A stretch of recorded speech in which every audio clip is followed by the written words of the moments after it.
Shalom semuanya, perkenalkan nama saya Jason Benjamin Sian dari Fase FL Bimasena. Jadi, pada kesempatan kali ini saya akan berkhotbah yang berjudulkan tentang istirahat yang sesungguhnya. Teman-teman, ada nggak yang di sini pernah merasa kecapean berlebihan? Nah, pasti kalau kita capek, kita pasti tidur nih. Kita tidur 8-9 jam. Sudah lebih dari cukup. Nah, saat kita bangun, bukannya merasa segar, malah merasa kayak masih capek atau masih lelah. Nah, itu disebut dengan burnout. Nah, burnout kata lainnya adalah kecapean yang berlebihan. Mungkin teman-teman melakukan aktivitas yang berlebihan sebelum tidur. Nah, atau mungkin kalian stres, memikirkan sesuatu, memikirkan beban, memikirkan masa depan. Apalagi kita nih, anak kelas 12. Kita sudah diterjang banyak ujian nih. Dari mulainya TKA, ujian sekolah, ujian pertengahan, ujian SNBT, ujian yang mau masuk ke dinasan. Nah, banyak pastinya. Kita pasti stres, anak kelas 12 ini kan, memikirkan masa depan. Mungkin kita berpikir kayak, kita mau jadi apa ya ke depannya? Saya bakal kuliah nggak ya? Atau mungkin saya jadi pengangguran? Atau gap year?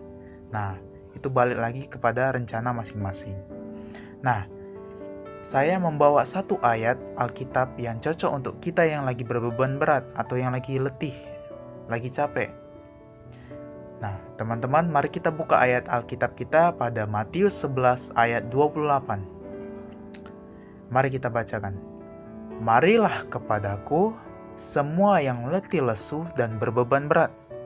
Aku akan memberimu kelegaan kepadamu. Teman-teman, kita perlu garis bawahi. Marilah merujuk pada kita, anak-anaknya. Dan kepadaku merujuk pada Tuhan. Nah, Tuhan mau anak-anaknya datang kepada Dia, bukan Dia datang kepada kita. Nah, Tuhan tidak memandang siapapun kita, latar belakang apapun kita, karena kita adalah anak-anaknya. Di mata Dia, kita sama semuanya. Nah, selanjutnya kita akan baca. Semua yang letih dan berbeban berat. Yang pastinya kita di sini pasti ada masalah masing-masing. Mungkin kita lagi stres, mungkin kita lagi capek sekarang. Nah, kalau kita biasanya pengen mau luapin sesuatu, pasti kita curhat dong. Nah, kita curhat pada, contohnya, pada teman dekat kita, sahabat kita, saudara kita, atau mungkin pacar, kalau ada. Nah, sebenarnya itu tidak apa-apa teman-teman. Semuanya baik-baik, sebenarnya gak apa-apa sih. Nah, cuman kita lupa dengan satu orang. Tanpa kita cerita pun, dia sudah tahu bahwa kita memiliki masalah. Bahkan dia tahu masalah kita yang kita hadapi. Nah, siapa dia? Dia adalah Tuhan. Tuhan Yesus. Tuhan kita. Nah, Tuhan tahu permasalahan kita. Dari kita lahir sampai mungkin kita sampai hari penghakiman. Dia tahu semua perbuatan kita. Dari masalah hidup kita, beban berat kita. Nah, dia tahu.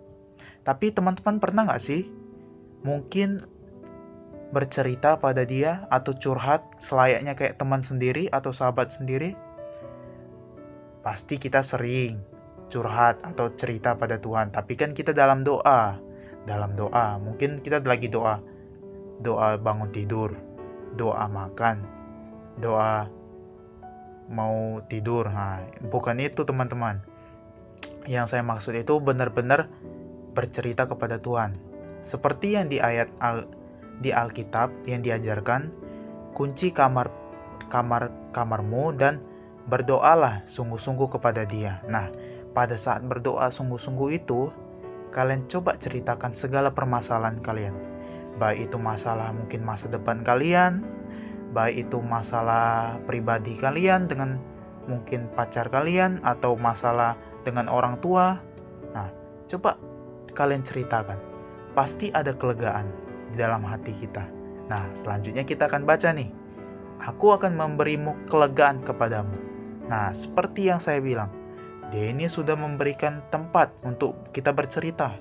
Dia memberi juga kelegaan kepada kita. Kurang apa enaknya kita kan?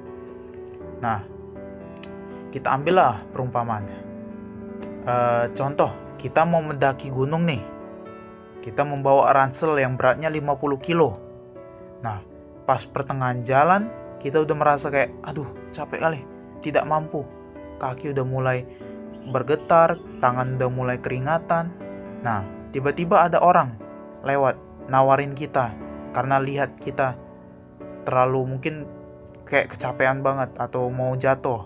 Nah, ditawarin lah, bang sini saya bantu. Nah, otomatis mau nggak mau kita pasti terima dong ya kan. Posisi lagi capek atau mau jatuh nih. Itu sama seperti kita lagi cerita kepada Tuhan.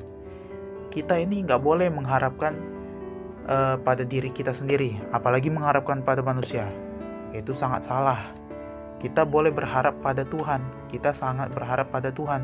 Nah, kita dengan menceritakan masalah hidup kita kepada Tuhan, kita kayak merasa, wah, kita berbagi beban nih pada Tuhan. Kayak merasa, wah, lega nih. Wah, merasa kayak, wah, happy nih, pengen melanjutkan aktivitas lagi nih.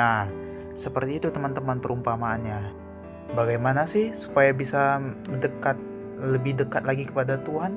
Nah, seperti yang saya bilang, kita kunci kamar kita, kita berdoa sungguh-sungguh di dalam ruangan tersebut. Luapkan segala permasalahan kita, ceritakan kepada Dia. Saya yakin pasti ada kelegaan dalam hati kita. Yang kedua itu, mungkin kita bisa ngambil nih, ambil waktu kita kayak contoh hari Sabtu tuh libur. Kita bisa ambil yang di gereja pra-remaja, ibadah pra-remaja tuh. Kita lebih mendekatkan kepada Tuhan supaya kita dapat kelegaan dari Dia.